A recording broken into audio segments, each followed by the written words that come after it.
Welcome, everybody. Welcome, chat, to NorCal Sports Network. The Giants get the win tonight, or today, I should say, this morning, 8-2. As Lowe said, the bats are going to wake up and come out today. What was that score you predicted last night, Lowe? I think I had it 8-6 Giants. So you got the 8 right. Hey, I'm on a little bit of a roll. So if you want to, you're on a heater. If you want to ride with me and make a little money, I'll make sure that I give you my Venmo so you can send me part of it. There we go. You're on the heater. Yes, the Giants win it 8-2. And you know what? Let me get rid of the band here real quick. And let's while I play the band, hold on here. I got something for you guys to take a look at today. All right, here we go. Kill the band. And come on, there we go. I guess I can't kill the band at the same time. I got to do that. Now I got to start it all over. Can't have the screen doing two things at once. So let's take a look, guys. Here we go. High fly, left center. Steer watches, and that ball goes. Wow.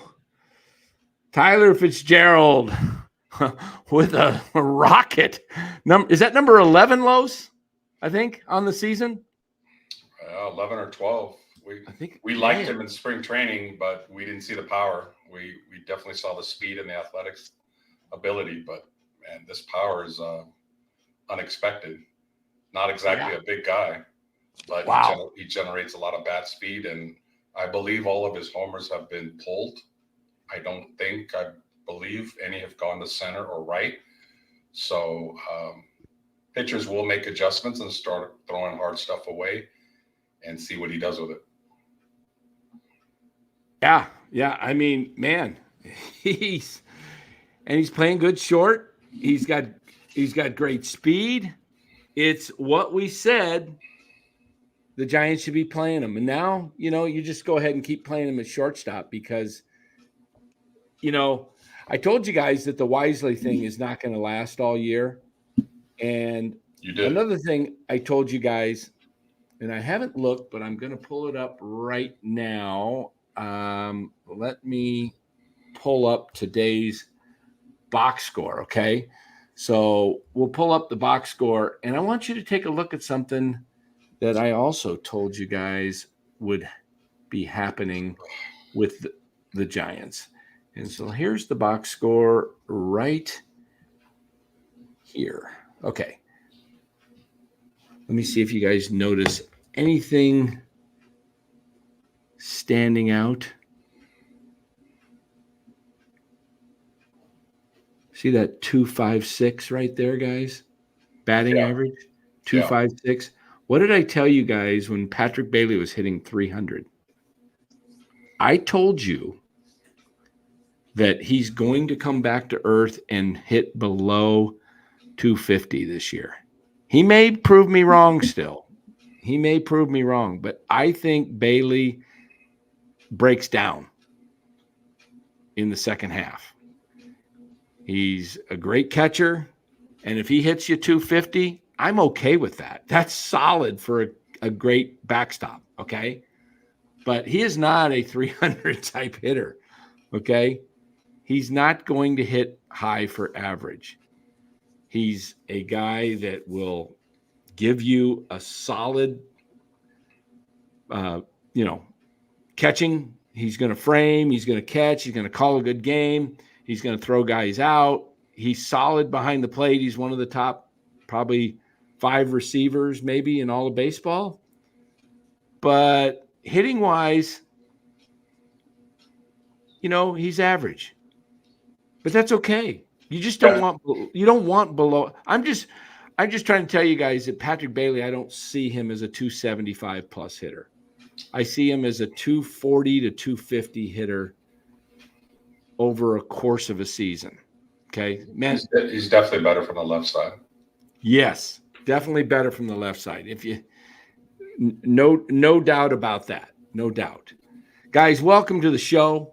Appreciate you guys being here. NorCal Sports Network. We're heard here, obviously, on YouTube as you're watching. We're also on Twitter, also known as X now. We're also on Spotify, Apple Podcast, Facebook, TikTok, and Spotify. All those. And we're adding more. If there's more, we'll be there. But thank you. Hit the subscribe button if you haven't subscribed. If you're watching out on Twitter, it might be a little hard, but go to the channel, hit subscribe on YouTube, and hit that like button.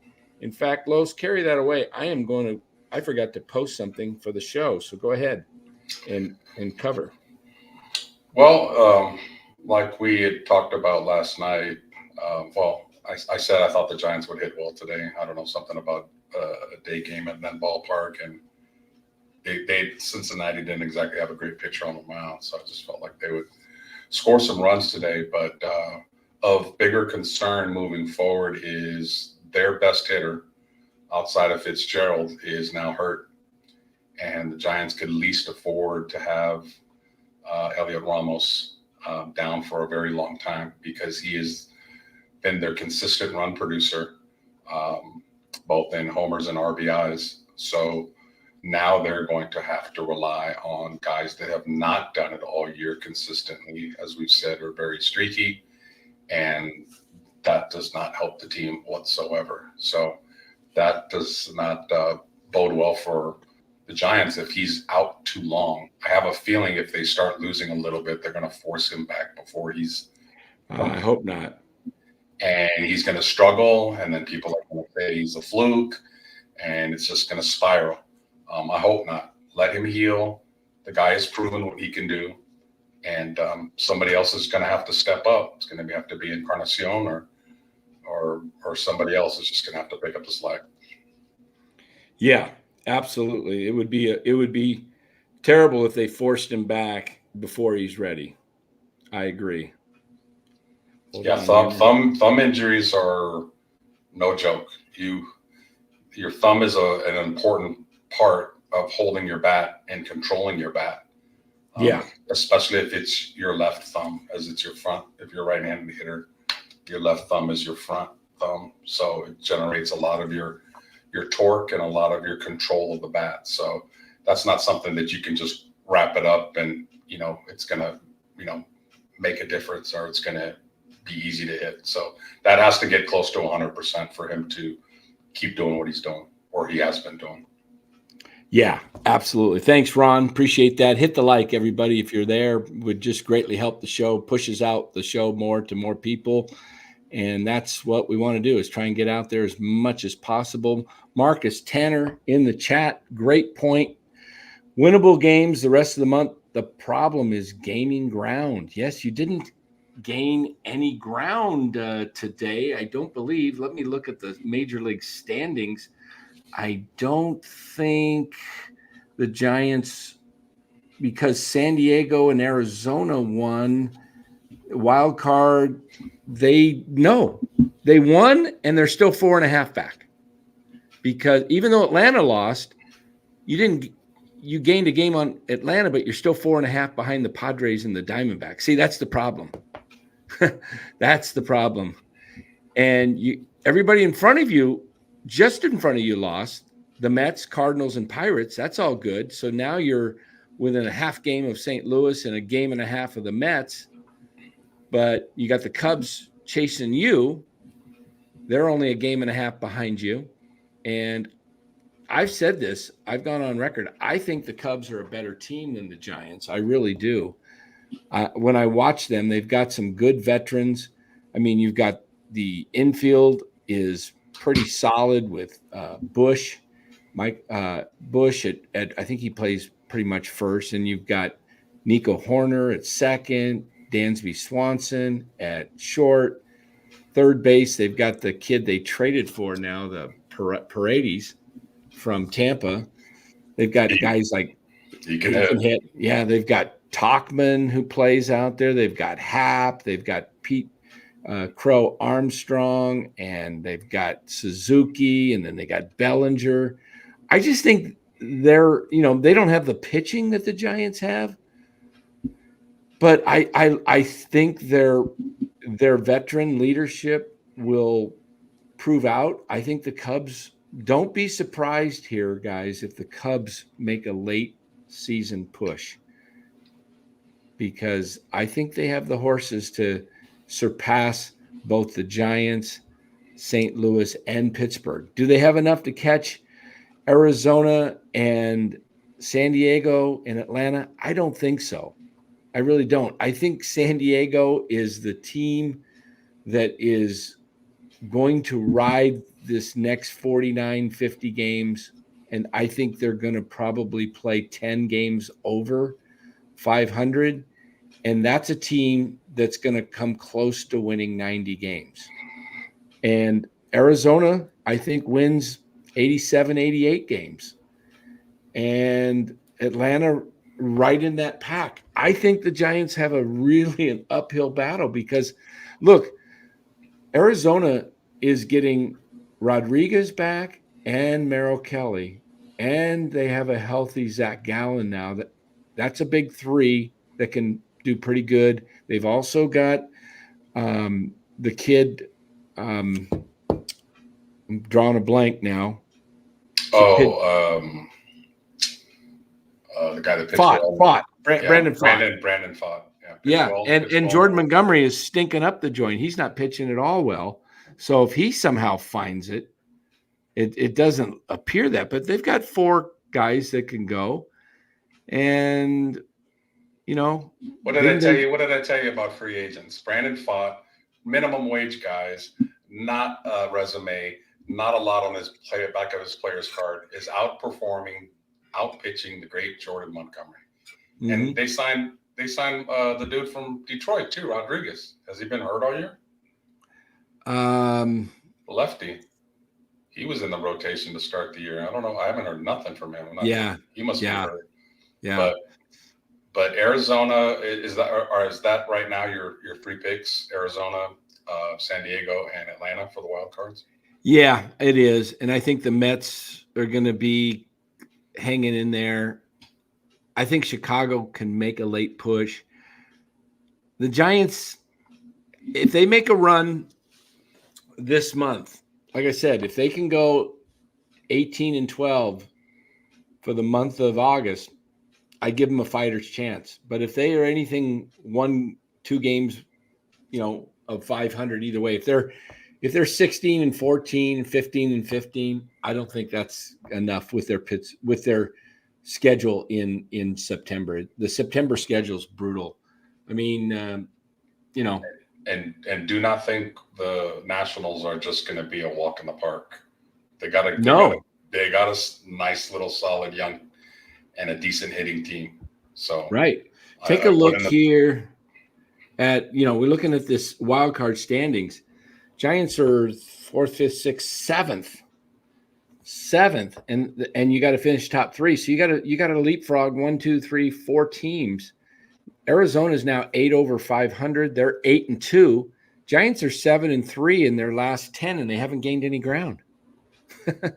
And correct me if I'm wrong, but every team that is on that screen did something at the break to help themselves a little bit. Atlanta, make themselves San better. Diego, Arizona, the Mets. What did they do? Can't recall. I know St. Louis made a deal. Pittsburgh definitely made deals. And the Giants did not. Giants added Mark Canha and gave away Cobb and Soler. So you subtracted more than you received. Right.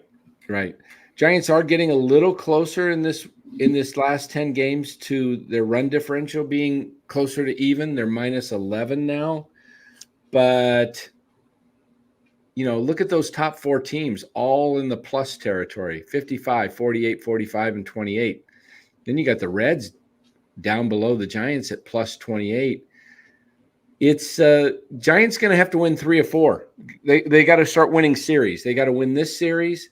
Then they got to come home this weekend when they face who they facing this weekend. Is it Detroit? Yeah. Yeah. You got to put back-to-back series together. So if you can win 5 of the next 7, now you're over 500, and now, as Lowe said last night, we can start talking about, being a playoff potential team. I think, do they have a shot? Yeah, but they're going to have to make this trip a winning trip. Right now, they're 2-1, so shouldn't be hard to come back home at least 4-3. You should get a split out of Washington.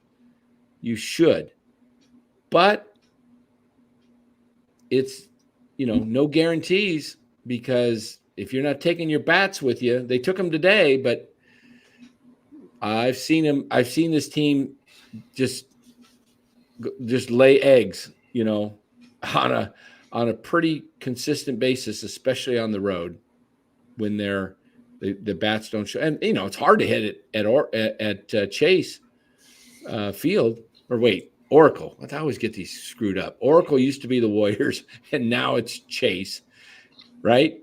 Yeah. And the Giants used to be, what the heck did they used to be besides Pac Bell? And then they went to what? What was it after Pac Bell Park? It was AT&T, Pac Bell. When did it change to Oracle Park? 5-6 years ago? About 5 years ago. Yeah. I forgot what it was before. They've changed the name so many times. Yeah. Anyway, Oracle Park. Yeah. Okay. So to me, it's Willie Mays Plaza. 24 Willie Mays Plaza. Yeah, 24 Willie Mays Plaza. That's it for me. With Arizona's guys back, Dan, do you think they have a better starting rotation than the Giants? It's comparable. 1 through 5. 1 through 5. Okay, 1 through 5. Let's go. Gallen, Kelly, Rodriguez, Fott, and who's the 5th? Is it the kid Nelson? Ryan Nelson? I believe so. It's not Montgomery anymore? It could be. I'm not sure. Okay, versus the Giants, Snell, Webb, Ray, Birdsong, Harrison. I think the Giants have a slight edge there, very slight, because of Snell and Webb. But overall, I think, Harrison and Fott, Fott can have a really good game, and then he kind of doesn't show up. Same with Harrison, have some really good games and doesn't show up. I think the Giants' top 3 of Snell, Webb, and Ray would beat out the Diamondbacks' top 3 of Gallen, Kelly, and, say, Rodriguez. That's, I think Blake Snell right now is, without a doubt, the most dominant pitcher in the game. I don't see anybody relatively even close to him at this point. People are going to get shocked if he gets hit. Like they're after his last 5 outings. Yeah, they are pretty much expecting him to, at the most, give up 1 run in every start for the rest of the season. And I'm just trying to tell you, temper your expectations. Even the best pitchers in baseball can have a bad location night. And they'll have a bad game. Yeah, he'll have a bad game. Yeah. So Snell has pitched great, but I wouldn't expect him to be Cy Young every single time. And I'm bringing that up because I'm just kind of putting the pressure on the other guys. Harrison has to step up and pitch better. Birdsong, I think, is going to pitch well, but it seems like they have him on a very short leash. And again, if they limit him and Harrison to both 5 or 6 innings, which they're prone to do, then that leaves it to the mercy of our bullpen, which we've said over and over and over again is completely running out of gas. So, the Giants, I think, are going to be competitive. I think they're going to win or lose a lot of games in the 6th, 7th, and 8th innings. Yeah. Take a look at this box score.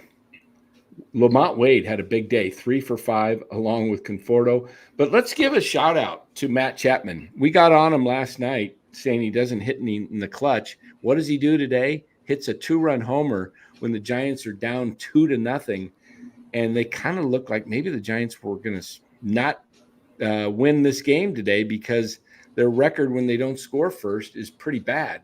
And when they do score first, it's pretty good. So Chapman hits the 2-run homer. And then in the 7th inning, 3-2 makes one of the greatest plays again because of the moment. He gets Friedel by a half a step on a slow roller, and he's playing behind the bag, pretty deep third base, and charges bare hands and throws. Guys, that is not easy. I don't care how many times you've seen that play done.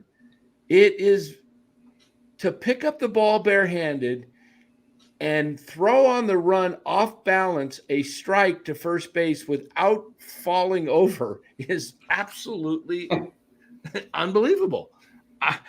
It was a tremendous defensive play. And, as I say, I'll tell it like it is on this channel, okay? I have ripped into Chapman as not being a productive player at the plate when the chips are on the line, when it counts.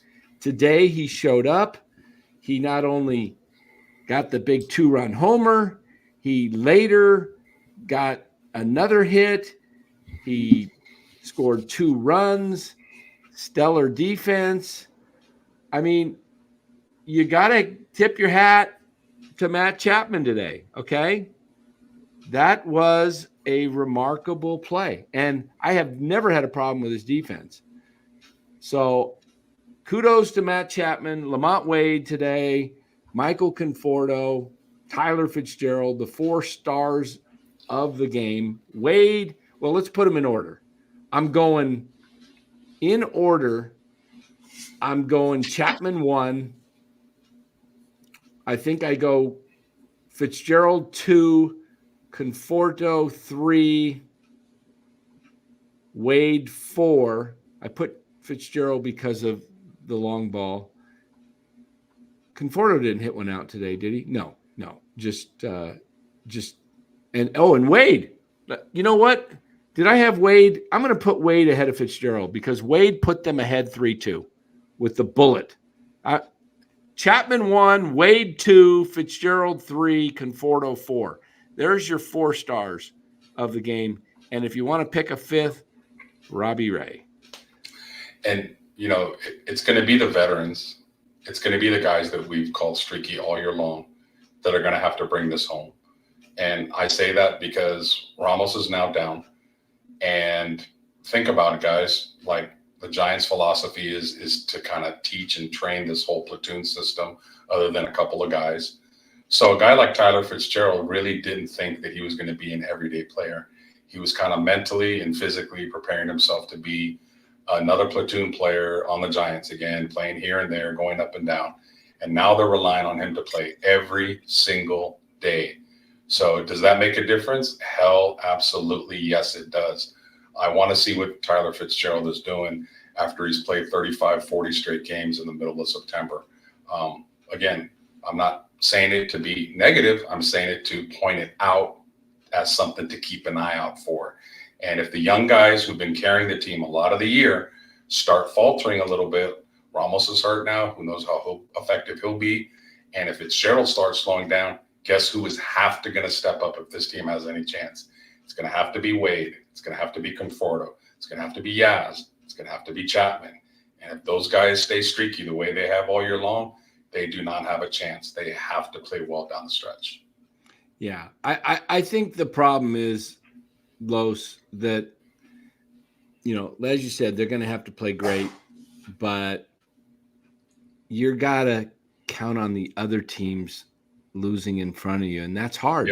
Yep. Because it's not one team you're chasing. If it's the 2000, or I should say the 1993 Giants Braves, that was a 2-team horse race the whole way, and the Braves were 10, 12 games behind the Giants, but they overtook them. The Giants won 103 games. They didn't choke. The Braves just kept going, and they beat Colorado. How many times that year? 18-0, 19-0, whatever they beat Colorado. Yeah. Yeah. Yeah, expansion team, and they did it. So it's hard when you got to overtake 4 or 5 guys. It's.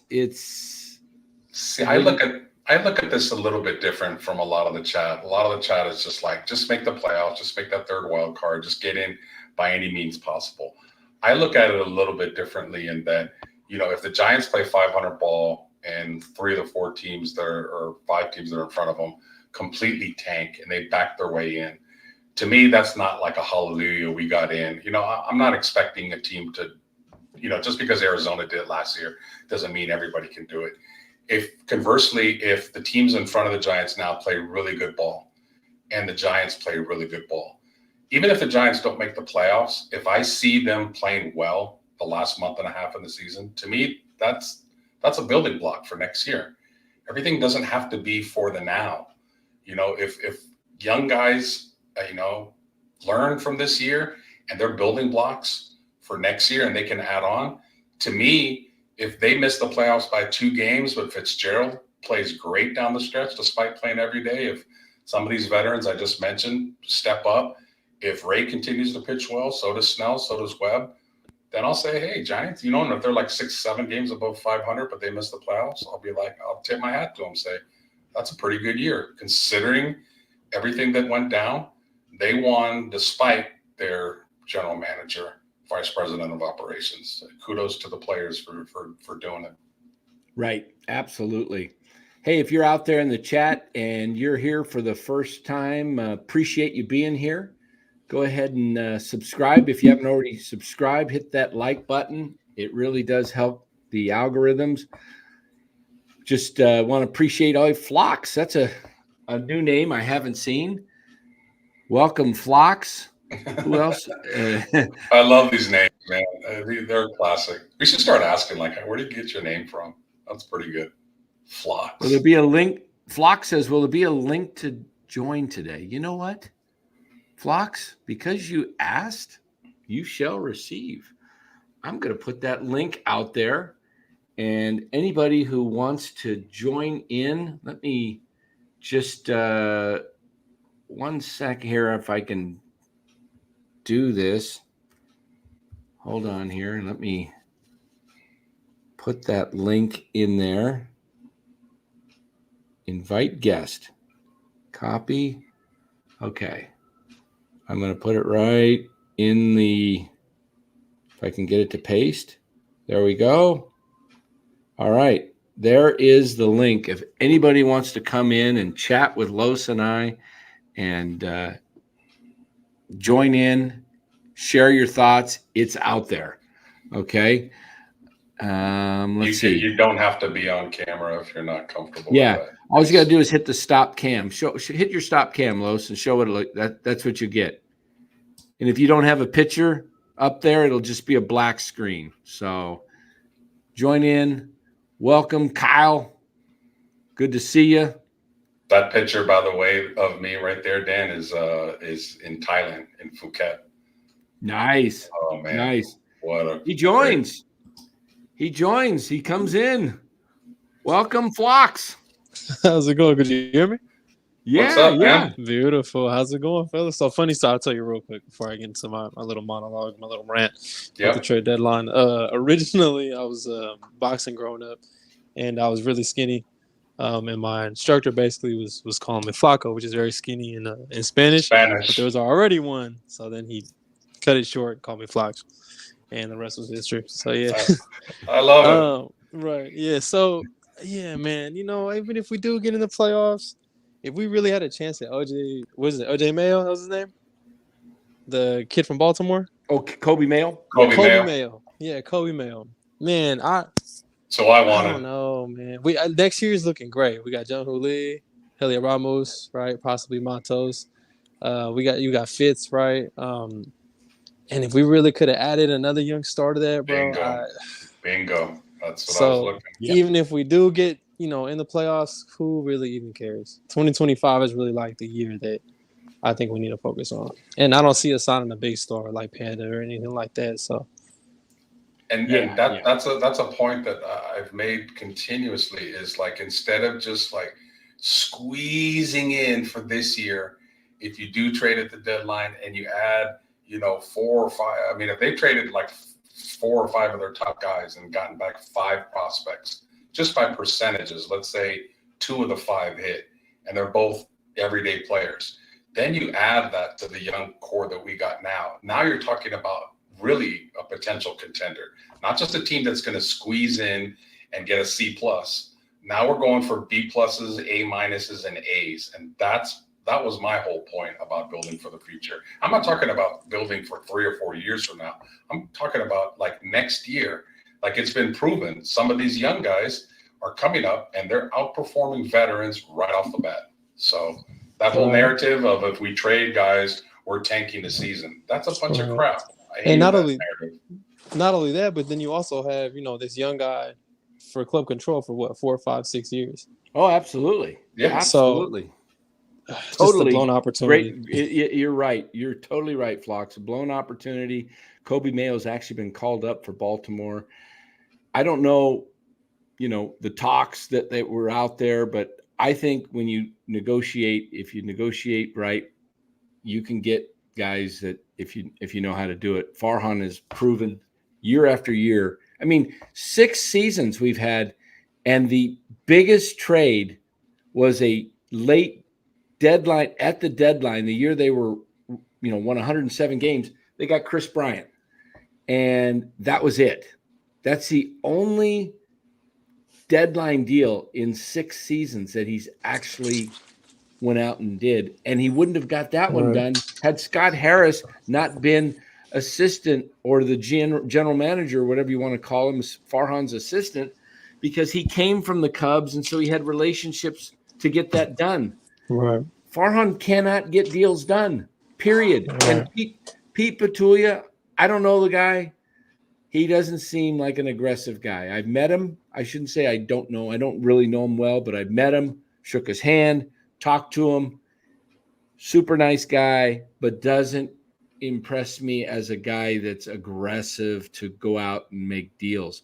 He seems more like a baseball guy behind the scenes, maybe works with the farm system, works with the minor leagues, but not a wheeler dealer type guy. Hey, and I'm not faulting him for that. That's just, you either have it in your DNA or you don't, right? What do they say? What do they say about nice guys in business? Yogi Berra said, "What, nice guys finish last?" That's right. Yeah, I mean, we need some jerks in the front office. Yeah, I'm not knocking these guys as their person. You're given your personality is who you are, okay? And can you take that personality and hone it and become better? Yeah.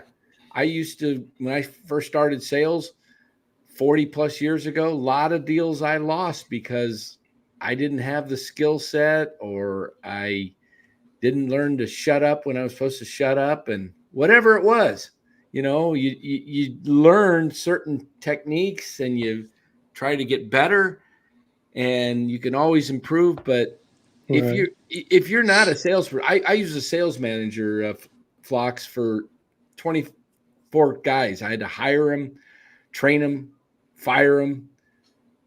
My problem is I thought I could make certain guys into what I was, and if they didn't have the personality, certain guys just, they were really nice guys, but they didn't have the, they didn't go for it. Right. They just, they didn't know how to ask for the sale. They were just so kind and polite, and they'd get sales, but they'd leave so many on the table or quiver at objections, and I totally get that, man. So hey, look, make me into an engineer or a doctor, and I'm telling you, if you make me a surgeon, 10 out of 10 of those guys are dying on the table, okay?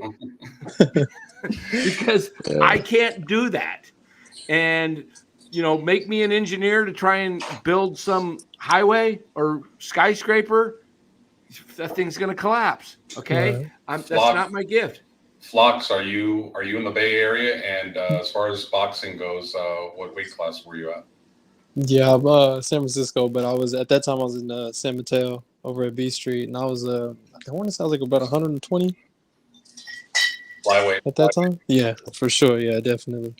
Oh, you're in San Mateo and B Street. Yeah, Yeah, I was. Yeah, my office I worked for many years was right off 92 in El Camino, right by Jack's. So. All right, beautiful. Yeah. Oh yeah. I know B Street well. Yeah. Are you fairly new to the channel, Phlox? I haven't seen the name. I mean, I'll dive in. I just won't interact too much. But I've been watching you off and on for a while, but lately it's been pretty consistent since before the trade deadline for sure. Awesome. Well, really appreciate you coming in and calling in, stepping in, man. Yeah. Great. Tell some of your Giants friends, Niner friends. We're not. Are you follow the Niners too, or the Warriors? Absolutely. Okay. Sure. The Warriors not so much, but definitely. All right, Niners. All right. We're going to be covering the Niners here, okay? Definitely, yeah. And there's other guys out there that got good Niner shows that we're tight with. Larry Krueger, Ryan Hensley, some other Niner shows that are out there. Larry's solid for sure, yeah. Yeah, Larry's a buddy of ours, and I've been on his show. In fact, I'll be joining him this year for the third straight season on the post-game show of the Niners. But check us out with Niner coverage. We're not just a Giants channel. We know that a lot of people follow the Giants, but more follow the 49ers. Right. Especially a lot more. Yeah. A lot more. Yeah. But before I go, I just want to say one more thing about Farhan. You know what was really funny was his negotiation style, since we were talking about that. It seems like a bunch of players in the offseason will take his offer just to take it up to the next team and say, look, they're willing to give me this. Which is used as a prop almost, like with Aaron Judge, right? They didn't want to give him those $300 million. We give it to him on a silver platter. He takes it back. Yeah, and matches it with them. People use Farhan for sure. Right. Yeah. Right. Yeah, he's like that dude that just these girls take advantage of and make sure that he takes them out on a date. Right. And he spends a lot of money on them and they give them the impression that they like them, and then they're just trying to make another guy jealous, and then they just leave him. Right. Exactly. Hey, right on, Phlox, man. Appreciate you coming in, brother. Appreciate you. Yeah, thanks, Phlox, man. Appreciate you so much. Talk thanks. to you soon. Bye. All right. Phlox stepping in, guys. Hey, opens it up. If you want to join, the link is out there. Let me pull it back up here. Let me see if I can find it, or I'll post it again if anybody else wants to jump in. That was pretty funny. Turd Ferguson with a great comment. I like that one, Dan. That's beautiful. I love this one. Yeah, read it. Pete Betulia might as well be the head of concessions at Oracle. Better fit for him. Yeah.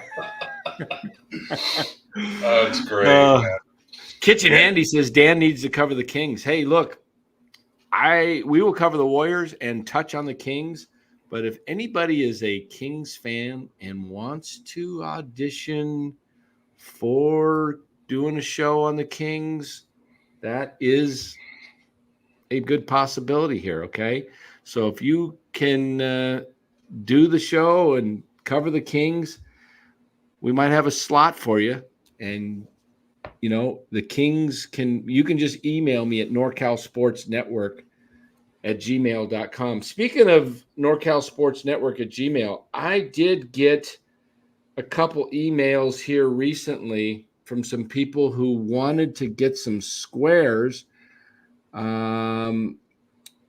Richard out there, I sent you something this morning back. He wanted to get 5 squares. What are we talking about with squares, guys? Let me show you here. This is coming up very, very soon. Anybody who wants to get in on this, do so here shortly, because we are down to just a little over a week before the Giants face the Atlanta Braves. Right here, guys, we're doing a raffle, kind of. $15 a square for a chance to win 4, not 1, not 2, but 4 front row seats right where that red arrow is, right next to the Giants dugout. You're right in the front row. Plus, you get to go on to the field for live batting practice with either the Braves or the Giants, your pick, before the game, hours before the game. This is all to help a young little boy named Elijah navigate a new normal. Elijah lost his mother. She was a very young age, in her early 30s, I believe, passed away of, I think it was cancer or something.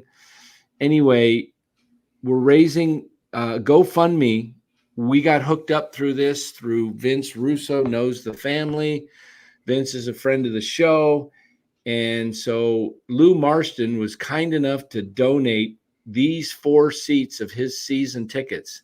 Shout out to Lou Marston, who, again, donated 4 seats. And these seats are worth $660, guys. You can get them for as little as $15. And if you're watching right now, and you want to get some squares, we got to sell these quick. We're going to give you up to 5 squares. Actually, you can get as many as 10 or new people, 5 squares, $10 a piece. Anybody else who already bought 5, you can get a few more too, $10. Okay. If you want to add to that, we've got to fill these out. We got about 60% of these full. So the email again is NorCalSportsNetwork@gmail.com. I will Venmo you or email you my Venmo account. All the money is going into my Venmo account that we're collecting, and then I'm sending it directly to the GoFundMe. Okay, whenever we get it all collected. I've got money in there right now. I think let me tell you how much is in the Venmo account. I've had to transfer some money over there because some people have paid me through Zelle. And so I just took the money and paid it directly. But the Venmo account is sitting at $825 right now. Okay. There it is. $825. There's my Venmo account. It's got a picture of me and my wife I'm wearing a Giants jersey. Both my wife and I have a Giants cap on, and I'm standing with the Bay Bridge behind me. We just left Oracle Park, and we're walking back to Reds Java to our car in the parking lot. Reds Java. Yeah. So we're looking at the drawing. Today is what, August 4th? The game is August 14th. I would like to do the drawing no later than the 8th of August to give some people a chance to plan. Right. So I think next Thursday night we'll do that drawing on the 8th. Here comes $75. Just came in from Spencer. Squares, pick random. Okay. He's looking at 5 squares. You want to pick 3 and I'll pick 2 for him? Sure. He said, anyone? Kitchen, is that Kitchen Handy? Is that you, Spence? Is it Spencer? Just give me a shout out. I think it is, because it says I sent you 75, and I just got 75 right now from Spencer. So we're going to pick him 5 squares. And yes, that's me. He says pick them. All right. Let me ask you. You want to go first, or you want me to go first? Are you a Niner fan? Are you a Niner fan, Kitchen, or a Warrior fan as well? Because I got a number to pick. If you're a Niner fan, I'm going to pick you a number. I'm waiting for his response. I got a number for him, no matter what. Okay, 49ers, Giants, Kings. All right, give him 80 for Jerry Rice. 80 for Kitchen Handy. We'll put the name Spencer down here. I'm going to write these down because I will add these to the deal a little bit later. Let me grab a pen.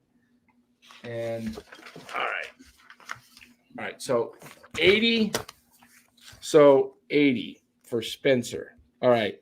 Give him number 14 because that's the day of the game, and it's also Vita Blue. Okay, Spencer, 14. Okay, Vita Blue, day of the game. All right. Give me your favorite player on the Kings. Is it Sabonis or is it the lefty? I'm drawing a blank. The lefty, the Fox, De'Aaron Fox. Who is his number? Kitchen Handy, give me your favorite King, and I'll pick you a number.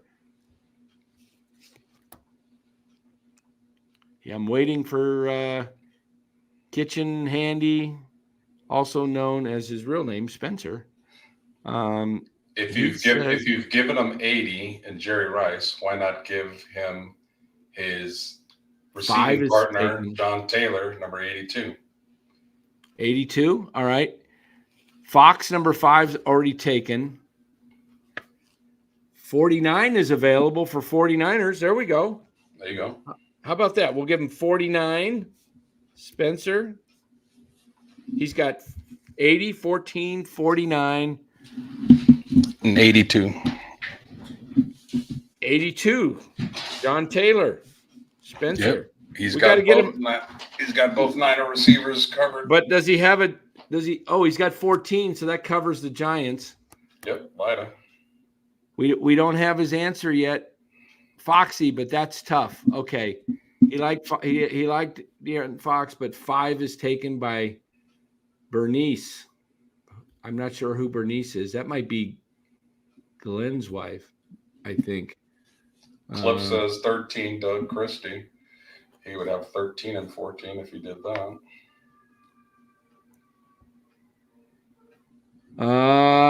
You know what? He said pick him. Should we give him who else was on their number? I'm looking for 36. Nobody's taken Gaylord Perry. Yeah. What do you think? I've picked 2 already, so you can pick the other 3. Well, I picked 80 and 49. It's the chat. You picked 14 and 82. Maybe the year he was born. I don't know what that is, though. Or maybe his first child birthday. You got one number you want to throw out, Kitchen? Give you some ideas. First child, birthday, year born. Let's see. We'll wait before we pick the last one here. I am going to give him another 30 seconds, and we'll pick a number, see if he comes back with one. 13 is taken. No, it isn't. Wait a minute. No, 13. Okay. Bora was going to take 13, but he did not. So 13. So we'll have back-to-back 13 and 14. Okay. Spencer's 13. We've got it. And let me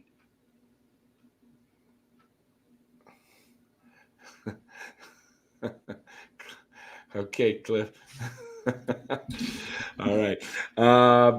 Let me look. I had somebody email me earlier with some numbers, and they paid, I believe, and I gotta find it.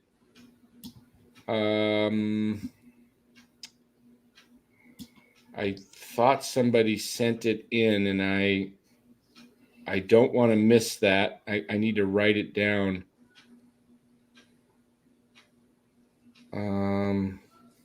Hold on here. I'm sorry here. I'm going through a lot of emails, and I didn't want to miss who. Hey, Senior's in the chat. I haven't seen Senior in a little while. What's up, boy? Yeah, he's out there. I know that somebody sent me some numbers. I hope I didn't. Hey, if you pick some numbers and you don't see them up there and you emailed me, please speak up in the chat. I don't want to miss anybody who there was somebody that sent, and I can't remember if it was an email or You know, while you're figuring all that out, Mark Graves made a comment that's one of the more interesting comments I've ever seen in this chat. He said, I've said Farhan platoons because he probably never got picked when he was a kid. That's kind of funny, but it might be kind of serious as well. Think about it. There's a lot of cops that became cops because they were, if you talk to them and you see a lot of documentaries, because they were bullied as kids. A lot of what you went through as a childhood talks about your character and talks about like how you act sometimes as an adult. So that's a very interesting observation. It's probably part joking, but you know what? It might be a little bit of truth to that. Farhan, does not look like the athletic type. He probably never got picked if he played sports. He's probably the last one to get picked. So maybe now as he's in the position of power, he's making up for it by not giving the full-time job to superstar players or players that are really good. He has to have this philosophy of platooning. So that's interesting, Mark. I like that. That's deep thinking. All right, we got another one here. I think Mark Graves, number 63. All right. He's taken 63. The numbers are starting to go. Mark Graves. We've got another one up here that put the chat, Dylan Jones. So we may have to give Spencer a different number than 13 because Dylan Jones, I knew there was somebody that had Venmo'd me some money, and I just got to find it here. I will. Just give me a second to find how this Venmo works. Transactions. There we go. Dylan Jones. Yes, Dylan Jones caught the promotion the other night. 13 and 43. Dylan Jones. Okay, 13. Dylan Jones. 13 and 43. So 13, we got to take off of Spencer. Let's give Spencer a different number. How about if we pick number, was it Matt Cain, 18? Yep. I'm going to give him 18. That's a perfecto. We'll fill out the first two rows. Or first three rows will be completely filled. 18, Spencer. There you go. 18 for Spencer. And Dylan has number 13 and 43. All right. Again, I have to do this afterwards, guys, because Bora's not with me right now. And he has on his computer where he can put it down, and it's already downloaded, so he'll add these numbers tomorrow, and then we'll have them up for you on the next show. But the numbers are set. I've got them all written down right here, guys. Okay, so I got them written.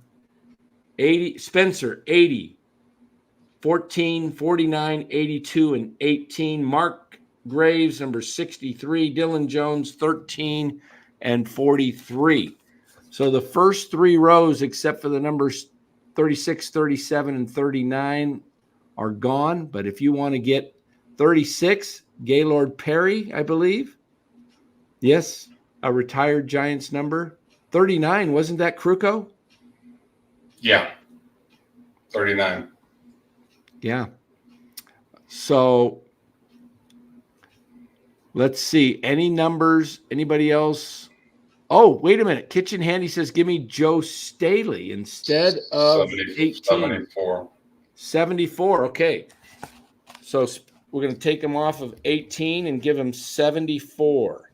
Joe Staley. Also, not Mean Joe Green. Defense. Fred Dean. I had the shirt. Dean Fence. Dean Fence. Wasn't that awesome? 81. Come on, man. 81.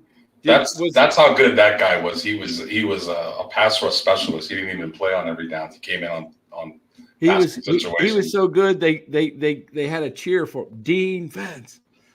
Dean Fence. He only weighed 235 pounds, but he dominated bigger tackles all the time. I don't know if Candlestick was ever more raucous than in the 81 season. I don't know. Candlestick was pretty loud in 84, 88, 89, 87 too. It might have gotten a little louder later because now you got more fans. 81 was just a new thing. It was like, what? Yeah. We're here. We're actually good. We've sucked forever. So it was kind of like a shock more than anything. But then when Rice came in 85, you just had more fans, more following. Obviously, a lot of front runners started coming on. But I went to a lot of games at Candlestick in the mid to late 80s, early 90s. A lot of great games. Man, yes. I missed that stadium. I know it was falling apart, but man, it had a vibe to it once you got inside there. It totally did. Just like Oracle in Oakland, as nice as Chase is, it does not have the vibe that Oracle had. It's just loud stadiums and arenas. Different kind of crowd, let's just say. A little bit louder. A little bit more intimidating for the visiting teams, let's say. Yeah. So, but yeah, it's great. So, guys, any more squares? We're going to close it down. If you want to get more squares, go ahead. Let's count the numbers that are left. Let's see. We've added tonight 1, 2, 3, 4, 5, 6, 7, 8. So 8 squares have been added. 36 is the lowest available number still available. Yeah, 36 because 18 is still available, Matt, because Spencer changed from 18. I picked Matt Cain for him. He picked Joe Staley, Fred Dean, 74. So 18 is the lowest number available right now. Guys, that's Matt Cain's perfecto. There's one perfect game in the history of the San Francisco and I believe New York Giants. I'm not sure if a New York Giant ever threw a perfect game. Maybe there was one, but I know there's only one San Francisco Giant that threw a perfect game, and that was Matt Cain. And buy a square, and you might get a nice, perfect night at Oracle with 4 seats. And who knows? Maybe Matt Cain will be there. Yeah. Man, there's only 30 numbers roughly left, guys. So we're going to get a winner. We're going to announce that winner on August 8th. Thursday, August 8th. We'll have a day game that day. And, maybe we'll do it Wednesday we'll see. Wednesday or Thursday. I need to get that out.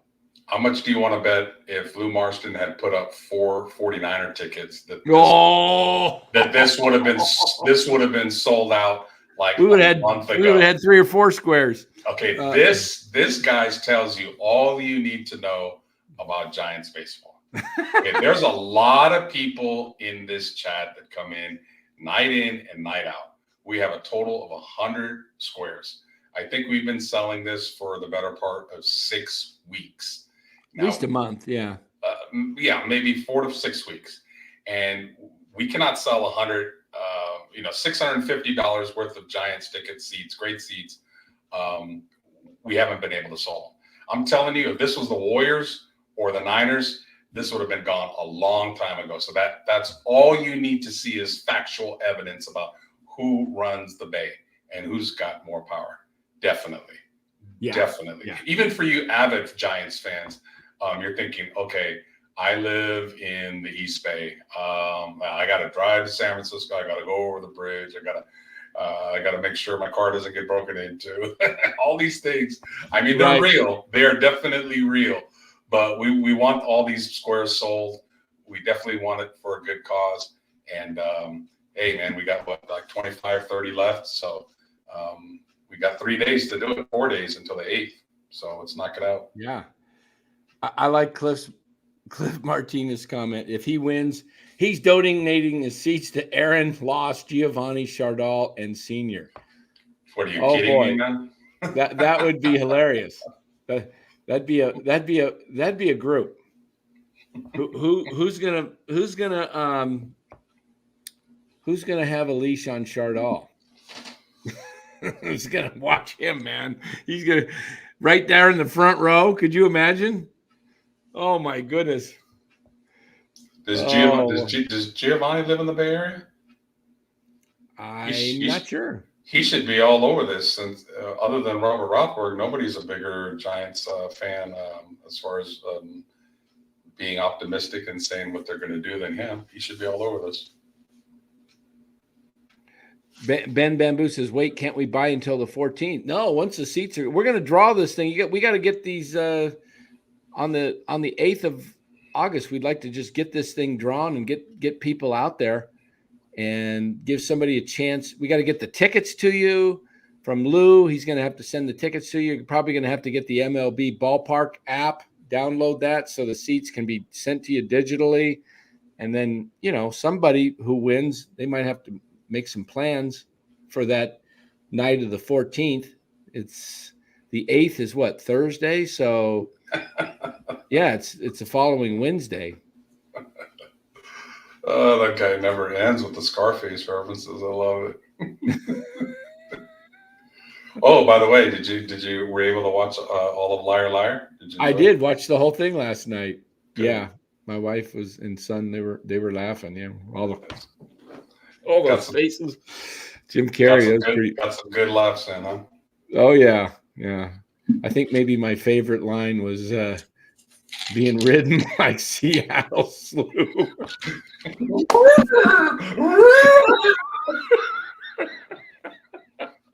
We're talking about the movie Liar Liar with Jim Carrey. Gosh! I finally got to see the whole thing from start to end. Yeah, I seen parts. I remember seeing the end and all that stuff. Now I just Actually, after I watched it, I realized I had seen it. It's just been many, many years. But you're hilarious, Reed. So long, dickhead. He takes the guy's toupee and pastes it right up on the wall, and everybody's like, "Ah!" Nelson is old. He would have retired a long time ago, but he hates going home to his wife. There is nobody for physical comedy other than maybe John Ritter in Three's Company than Jim Carrey. You have not seen Liar Liar. You can apply it in everyday life. Yeah. Just the lines though. I mean, she's been ridden hard in Seattle Slew. Oh boy. Anyway, pretty funny. So yeah, so getting back to Giants baseball, guys, it's going to be, this is the month they have to make their run. If they don't make their run this month, it's over. And if they're not in it, no one's showing up in September. You know why? Because football's here now. Niner football when's the first game? About the 8th of September? What is it? Yeah, the 9th, Monday night. Yeah, Monday night, September 9th against the Jets. Oh, they open up Monday night. That's right. Okay. So, and that's at home, right? That's at home. Yeah. For once, they're at home on opening night. Yeah. They're always on the road. Yeah. So, yeah, because, the Niners asked for that because they made a mistake when they built Levi's Stadium. They forgot that it's quite hot in the South Bay in September and October. So home games for day games is very uncomfortable for the fans. So that's one of the reasons the Niners are always on the road. The first couple of months of the season is because they don't want home games that are daytime. So opening game is a night game, Monday Night Football. So that's one of the underlying reasons why they did that. Is they underestimated how hot that stadium would be. They did not want to build a dome. They wanted the outdoor nature of California. So, yeah, did you see that list of all the stadiums, all the basketball, football, baseball stadiums? Oh, yeah. I saw that they were down like they're the bottom. They were ranked like Levi's was 93rd out of 100. It's way down there. But the Warriors Arena was down there quite a bit. What was the Warriors Arena down there so far? That didn't make sense. I didn't get that. That's I mean, Smoothie Arena in New Orleans was higher, way higher. And I'm like, you got to be kidding me. That's a state-of-the-art building. And you're going to put the old Smoothie Arena from New Orleans down? They had Busch Stadium ranked 4th over Wrigley 7th, which I thought was interesting. Yeah. Speaking of Niners schedule, Los, let's just take a quick look at it. Starts next week, next Saturday in Tennessee. And then they come back home for the Saints, go to Vegas on the 23rd, which is they play the Raiders on the 23rd. And that's the last game. So they get 2 weeks before they face the Jets Monday night, September 9th. Then they got to go on a short week. They got to go back to Minnesota and then come back to California to go to what we call Levi's South, kind of like Dodger Stadium North is Oracle Park. SoFi Stadium is now Levi's South, right? At the Rams. Niners tend to take that stadium over, don't they? I think they play the Vikings week 2. Yeah. Can you see it? Is it not up? Yeah, it's up. Okay.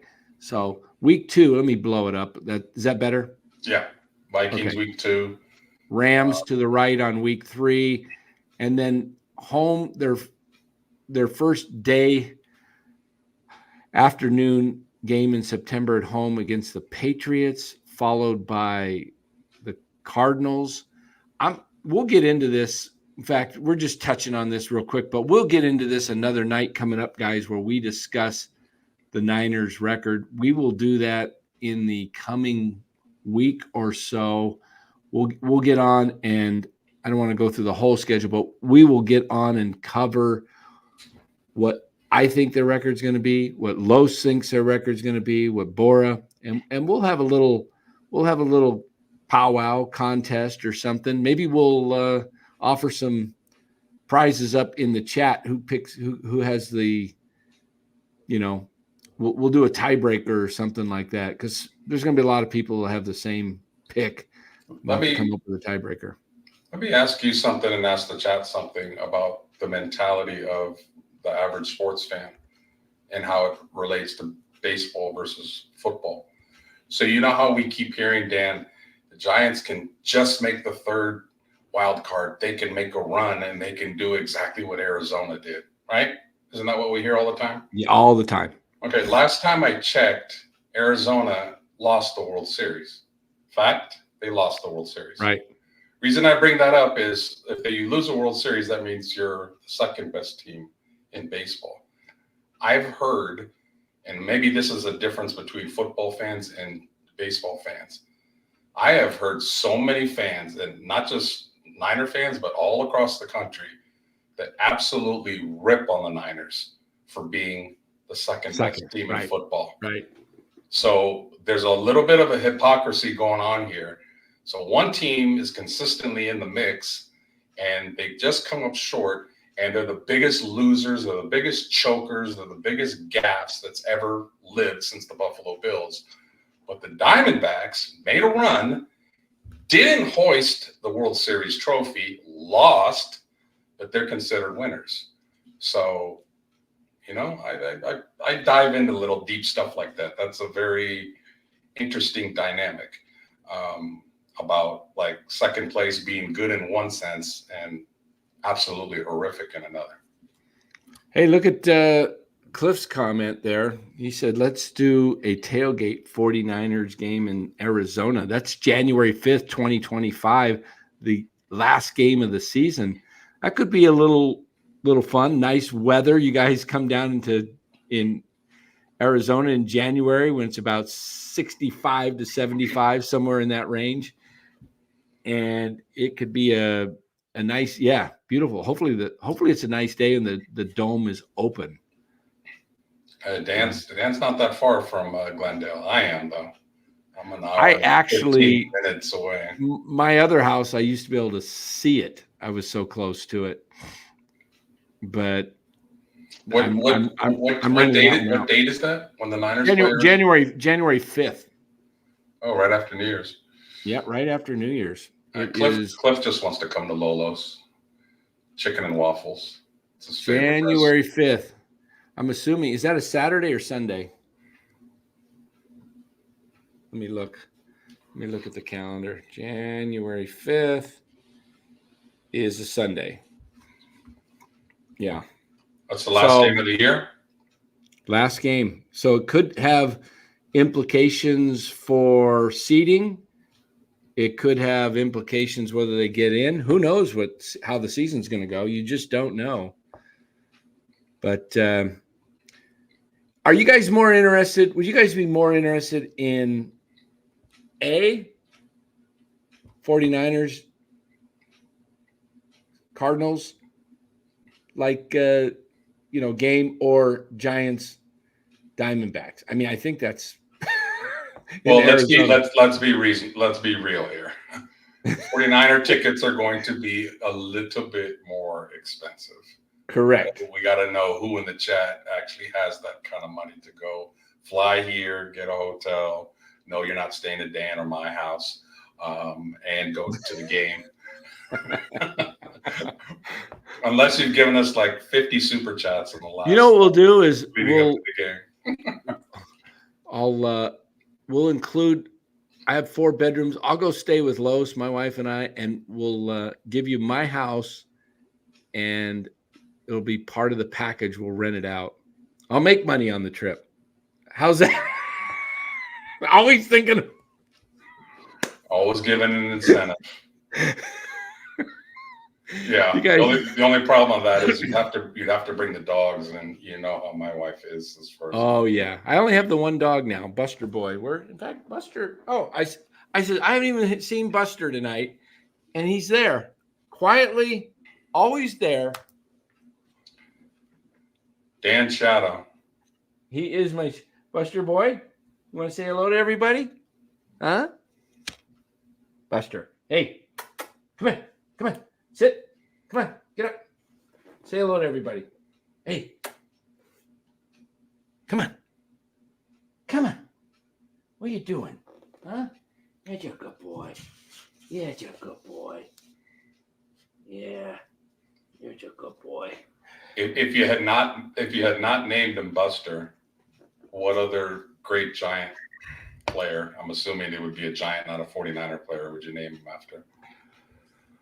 Oh, if I was doing it, well, who? Willie? Willie? Hey, Willie! Are you Willie, please? You know what I think I would do? I think I would name him not after a Giants player these days. Because the reason I asked that is because you're the third person I know that has a dog named Buster. A lot of dogs named Buster. If I could do it over, if I was to do a new dog and I wanted to name it after a sports team or figure, I think I would go with what would be a good dog's name for a player? George, by the way, that's an excellent answer to my question about football versus baseball. Go ahead, Dan. Just wanted to recognize that. I think there should be a lot of cats' names are Kittle. Hey, Kittle, Kittle, Kittle, Kittle, Kittle. Kittle. Yeah, you can go a lot of different ways. No, I don't know. It's hard to, my mom, I got Buster in 17, and my mom passed 2 years later, I knew she had cancer, and I knew, time was, within a few years. And so her favorite player was Buster. I mean, I could show you some really cool stuff with Buster. My mom met Buster on the field. My mom did, her whole funeral. There was pictures of her and Buster. Her Facebook page, it's called A Pocket Full of Posies. It was really cool. Buster was such a inspirational figure. My mom loved watching the commercials, the Toyota commercials with him and his wife. And my mom grew up a Giants fan, but never was into baseball until big Giants. My brothers and I were, but when she retired, she was able to stay home. And then of course, all those great years that they had, and then they got good, she just loved watching them. And so, but I've got to show you guys. I'll go back to 2017 here. I'll show you my mom's reaction to meeting Buster. She was flabbergasted, because like these tickets that Lou's giving away, we were down on the field prior to the game, and she did not know that this was going to happen. And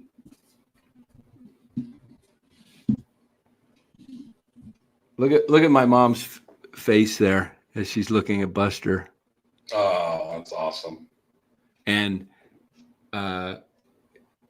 she's just glowing, and this was set up by the Ace, but watch her here. Watch. This is my mom meeting Buster Posey. She couldn't believe it. Hold on here. Let me play it again.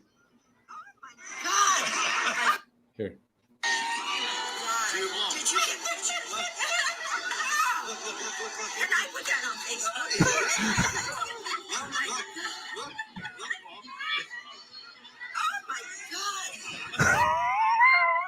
That's great. I was at the Coliseum.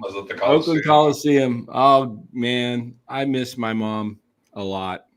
I'm gonna get choked up here right now. Yeah. Playing that, I wasn't. Yeah, my mom was the greatest. She was just a first-class mom. That my mom raised 3 boys by herself for the first 5 years of my life. My dad died on my brother's 5th birthday, and my mom was 26 years old and had 3 kids under 5, and we lacked nothing. She got us to every sporting event. She took, well, moms do a lot of the time. Yeah. And she was just unbelievable. She got us to, like I said, every sporting event. We had games going on simultaneously where I'm playing on one field, my brothers are playing on a different field, and she's running to different fields. She was the team mom, and she, she just, and then, she just was a beautiful woman. She just loved to laugh. I mean, she'd been on the floor watching that movie, Liar, Liar. She'd been rolling, my mom, she knew how to keep life really light, and man, I just didn't have enough time with her. I didn't get enough time with her. I lived away from her for most of my adult life. I lived not in the Bay Area. So, it was hard. she would have been laughing her ass off at that movie. Yeah. And she'd be a big fan of this show. She would be really enjoying it. Mark Graves, thank you. Appreciate that. And counselor, how are we doing today? I'm a little frustrated by a bad sexual experience last night. That's liar, man. You have to tell. Can you imagine for 2 hours on this show, we had to tell the truth. Oh gosh! Can you imagine? Like the chat would be asking us questions, and we. All right, let's do that. Let's have a little truth. No, let's not. Come on. Let's not. Let's not. Come on, let's have a little fun. Hell no. Come on, in honor of liar, let's tell the truth. They're gonna ask you questions you don't want to answer, Dan, and you don't want to go on. Yeah, you can't. I can't lie. Come on, you want to do a little liar for 5 minutes? I'll do it. 5 minutes. Go ahead. Depends what the questions are. Yeah, Los has the right to object to the questions for me. I will plead the fifth if it's a little too personal. He's my counsel. Los is my counsel. If he says don't answer that, Dan, but go ahead. Hey, you could direct the question at either one of us. If we have to tell the truth, we can't lie. That is hilarious. Oh man. I feel like I had more video of that. Oh, you want to see a really cool one? We're getting all these autographs and stuff. Here comes Brandon Crawford. This is pretty funny. There's a lady with a shirt there. It had see what her shirt says? Let me tell you what it says. Single, square. Here come the questions.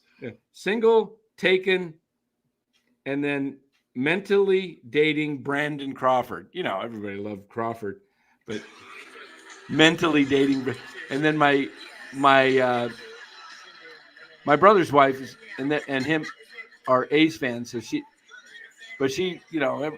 wanted to get a picture of Brandon Crawford too, and then we got. Oops. Hold on. I don't want to get that music on there. Let me answer this question. So 1777. No. That is something I have a huge pet peeve about. So in my industry is very, very referral basis. So you cannot, if you want to conduct business long term, you cannot screw somebody over in any way, shape, or form. Otherwise, it will come back to you. Yeah, you get your as license. Far as like getting a complaint against your license, just bad mouth referrals, bad reviews. No, you just got to take care of people. So that's that. Yeah. And do I know a family by the name of Campos? Sounds familiar. I think I know a few. It's been a long time though. Campos. It's not ringing a bell, but I've known a lot of people over 56 years on this earth. Yeah. Hiroku says Giants go 7-3 and Arizona and San Diego go 8-2 and Atlanta goes 6-4. So they didn't gain any ground. See, 10 games gone and they gave it that's their like one of their best 10-game streaks so far of the season. I think they had another one that was either 8-2 or 9-1. But this is about the best they've been playing. 4 games against Colorado, split against Oakland, and then take 2 of 3 here against Cincinnati to go 7-3, and they haven't gained any ground. So just imagine 10 games from now with only like 39 left and you haven't gained any ground. Or if you've lost a game because all of a sudden you've already played your best ball and you start reverting back. It's so tough to game I mean, what's the pitching match? Pitching matchups. We can make our predictions. Yeah, tomorrow's pitching matchup. I don't know if it's going to be Webb or Birdsong. I've seen in the chat that people are saying Webb's going tomorrow. Okay, it is. It's Webb against Corbin. That should be an easy Giants victory because Patrick Corbin. Yeah, they've a lot of guys have hit well against Corbin. Corbin is 2-11 with an almost 6 ERA, 1.53 WHIP. This guy's been horrible. And Logan Webb 8-8, 3.49 ERA. But he is a lefty, and lefties sometimes give the Giants, even though he's not that good of a pitcher, problems.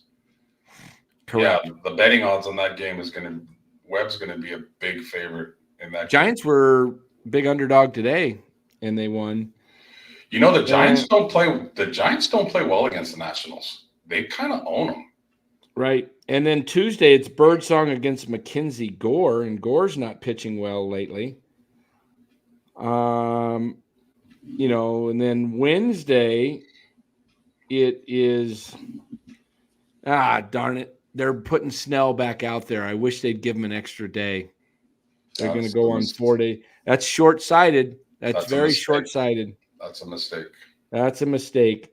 Jake Irvin would be going up against Jake Irvin. He's not bad. Jake Irvin's having a decent year. And then on Thursday, the pitching matchups are Kyle Harrison against DJ Hertz, another lefty. So they're facing 3 lefties. Giants might have some problems. I'm going to say they split against Washington. I would think so too. 3 lefties. 2-2. Probably humid. They don't like the humidity. And Washington kind of owns them lately. Not just in Washington, too. In San Francisco as well. That's a young, athletic team. So be interesting. But that's the type of team that the Giants need to be. You have to take a minimum of 3 or 4. More than likely, you have to sweep them. If you want any shot at the playoffs, you have to beat teams like that. You can't walk out of there 2-2. Correct. Or heaven forbid, 1 for 3. Need I remind you, they lost 2 out of 3 to the Colorado Rockies, who are absolutely horrible on the road not that long ago. So Giants need to step up, man. If you really want to make the playoffs, start playing consistent ball. You start playing winning ball. Exactly. So, it should be very, very interesting month, because this is the month you got to make your run. This is the month. This is kind of like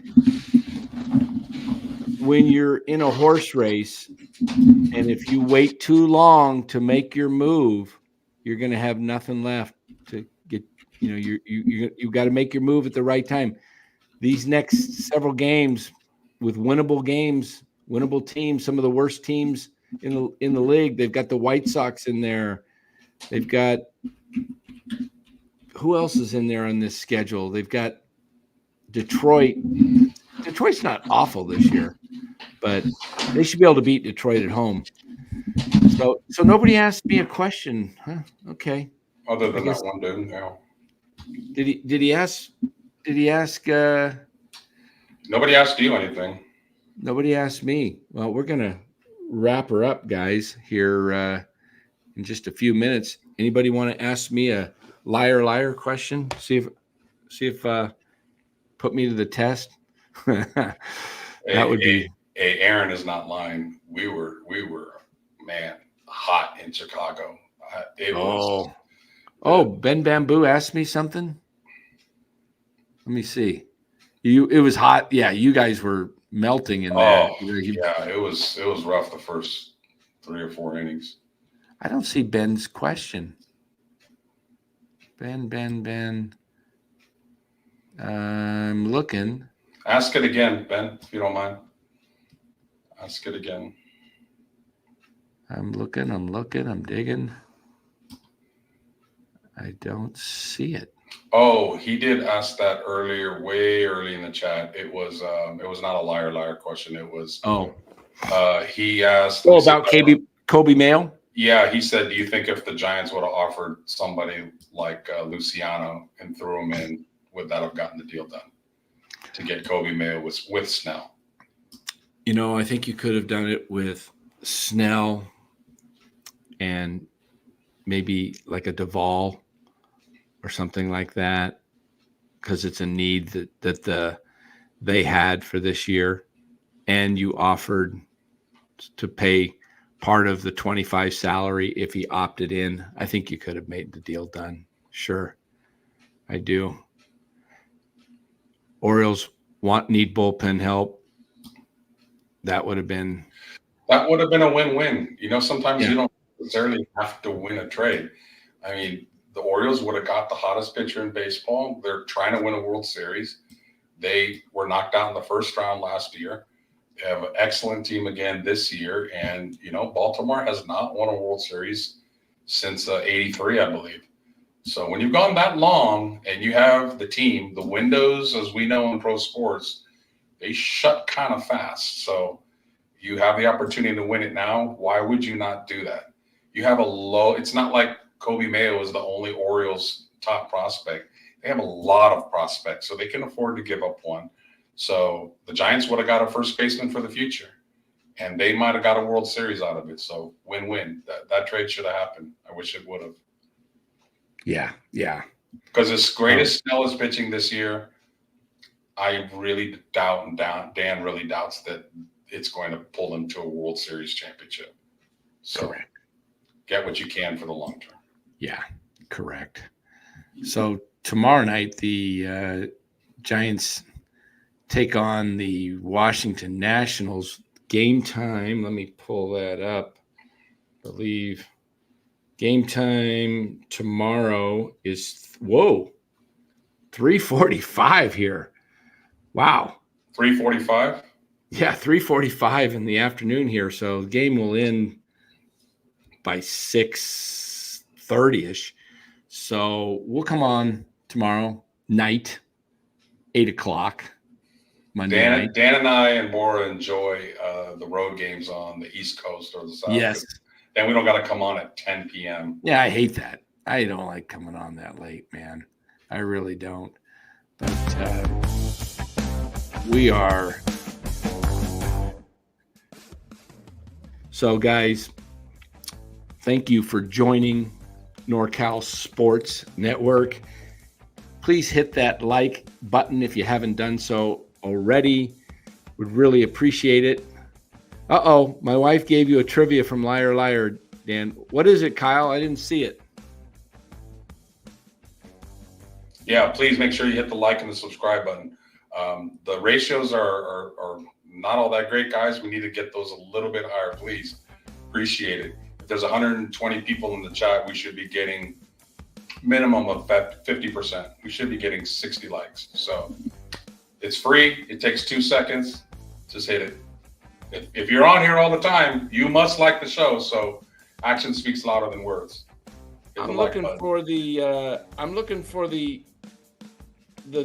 question. How would I find that? He says at Dan Cochimilio. Where's that? On Facebook? Haruku, completely 100% agree. Yep. They should have traded everybody. I don't see a question, Kyle. I'm not sure where it is.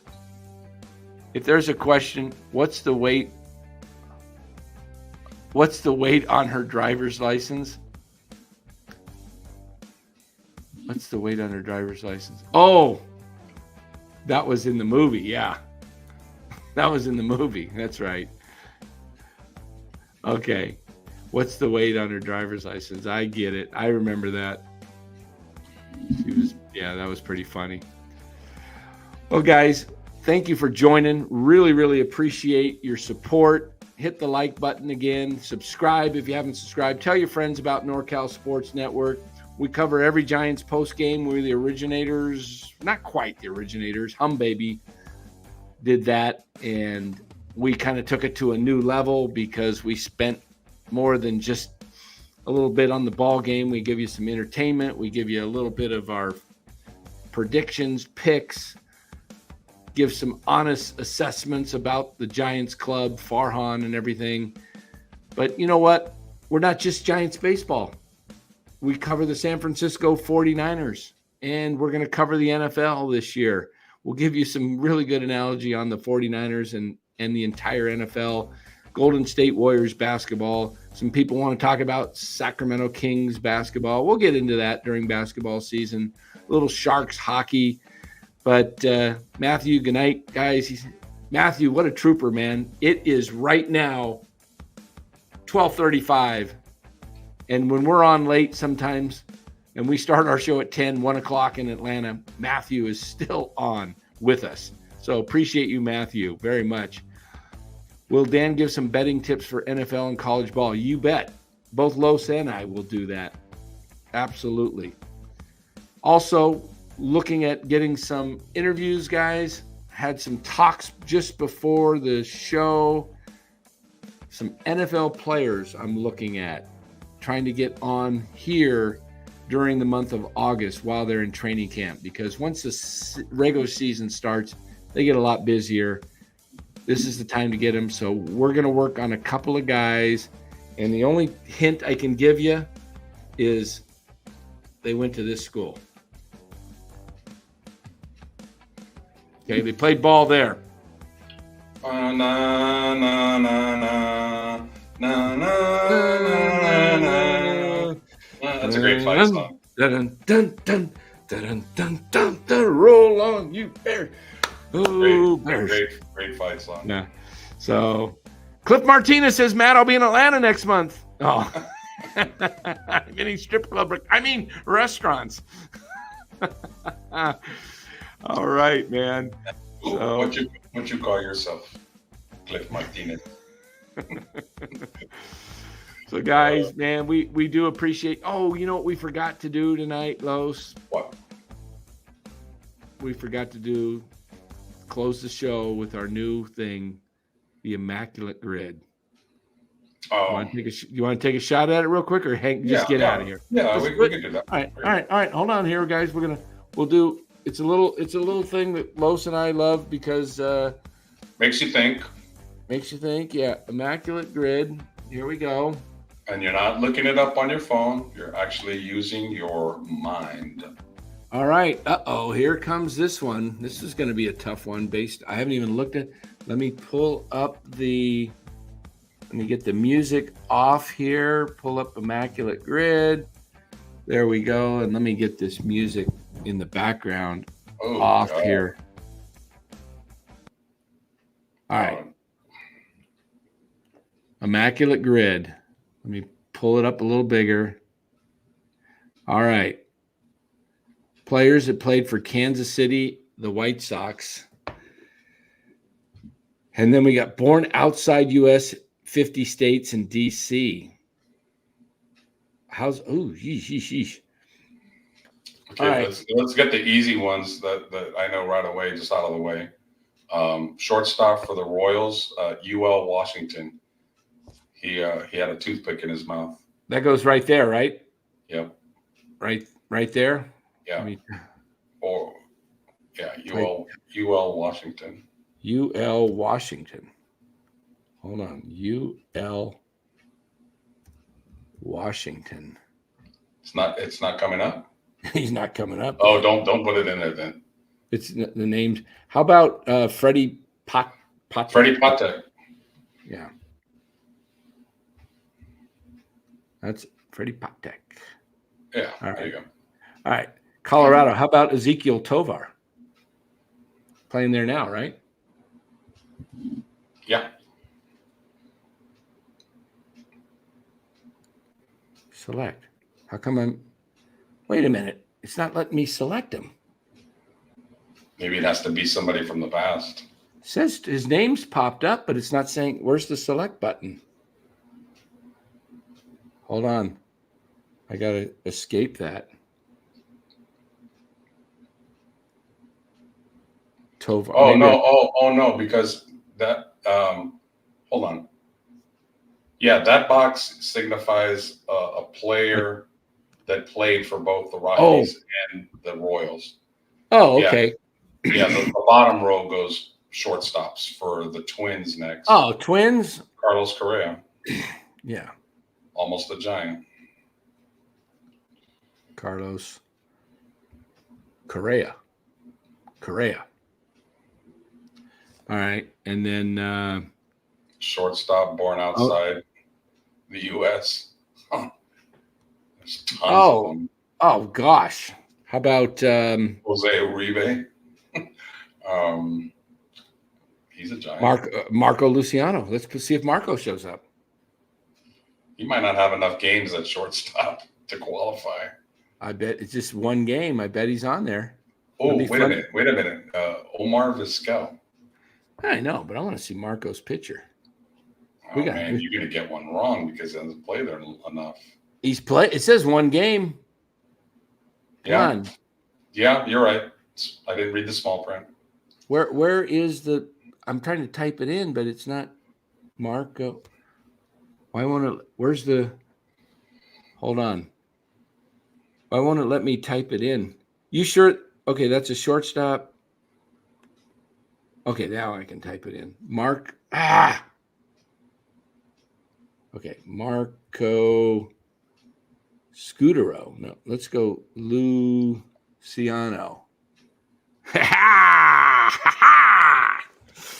We got ourselves a Giant. All right. Colorado Rocky and a Kansas City Royal. Ooh. Oh, man.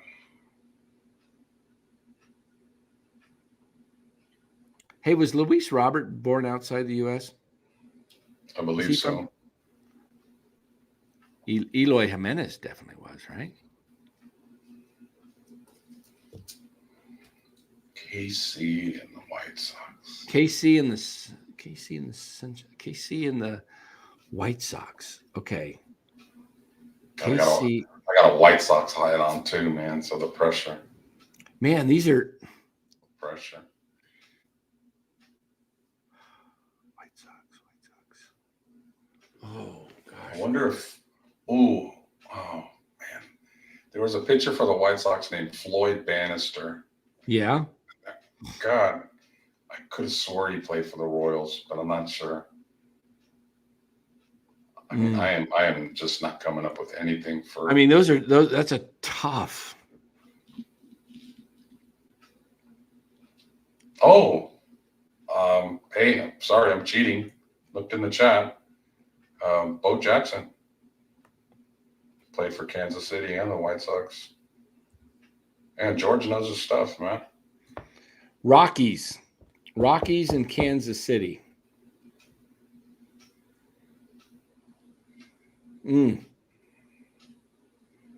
Man, these are tough teams. Some random ass pitcher.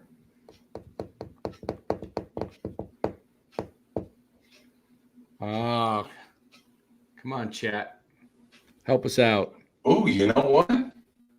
Jeremy Affeldt, did he not play for Kansas City? He did. He played for the Rockies before coming to the Giants? I think so. That's a long shot, but I know he played for Kansas City. I want to. He definitely played for Kansas City. I swear he pitched for Colorado too in his career. I don't want to Google it. I'm not going to. I'm just going to do it. Kyle says 100%. Jeremy Affeldt. Bingo. We got two Giants hats up there. Nice. Sox and Twins. That should be. Did Jim Cott play for both those teams?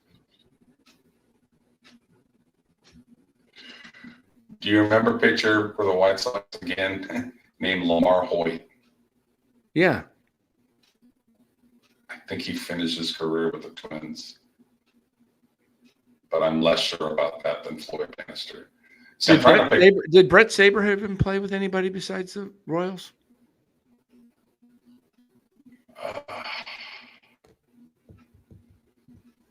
Why does it say we have 3 left when there's 4 squares? Good question. Why is, I don't get that. Born outside the U.S. for the White Sox. Eloy Jimenez? Luis Robert? I don't know where Luis Robert was born. Isn't he? Ozzie Guillen. Ooh, little thunder. Which one you want to go with? Ozzie Guillen. Ozzie Guillen? What do you think? White Sox? Ozzie Guillen. 10%. Nice. Outside the Rockies. How about Tovar? Ezekiel Tovar? Is Luciano, does that say 0.3%? Got that right? Yeah. Nobody knows about him outside of Giants fans. Yeah. How about Rockies? Andres Galarraga, was he born outside the U.S.? Or was he born here? You can go back to Tovar, the shortstop. I'm going to go Tovar. There you go. Why does it say we only have 1 guess left? I don't get it. Well, let's get that 1 guess and see what happens. Did we miss one? We didn't miss. Maybe when I was trying to type Tovar in the first time under. Oh, but I never hit select. I bet when we were doing the Rocky thing, we were doing the wrong thing. That could have been it. All right. Rockies, Twins, Sox, Twins. Who played for each team?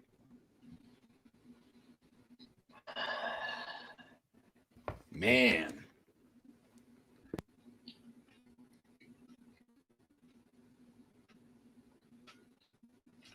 God, the Twins and the White Sox are just not a team you know a lot of history about their players.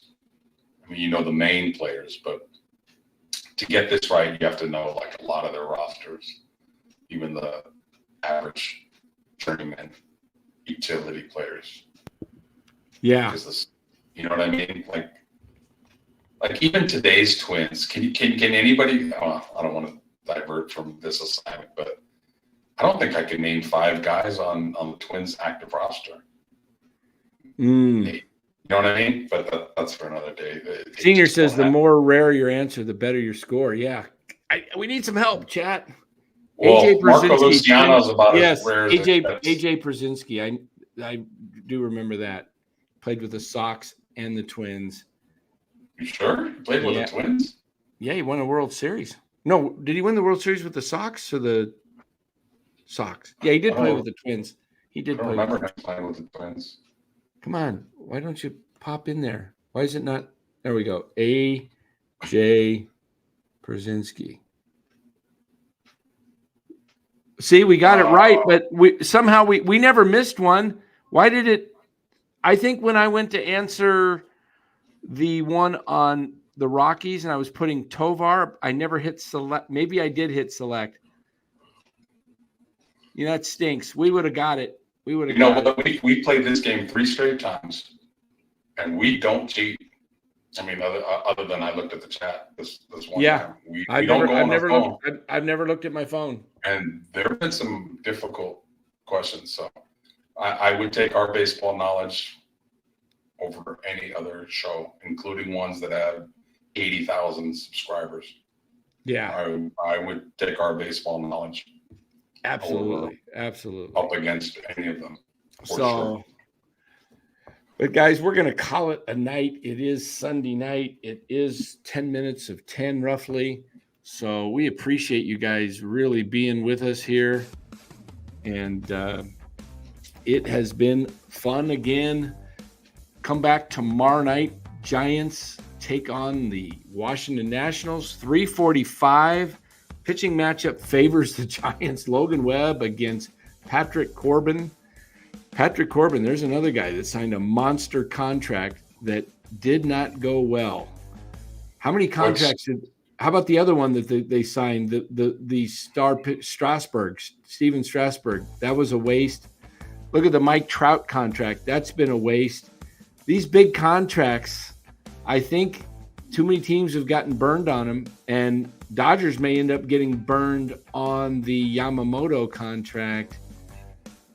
Time will tell, but 12 years is a long time to play a pitcher. We'll see how that works out. What's your score prediction tomorrow? You know,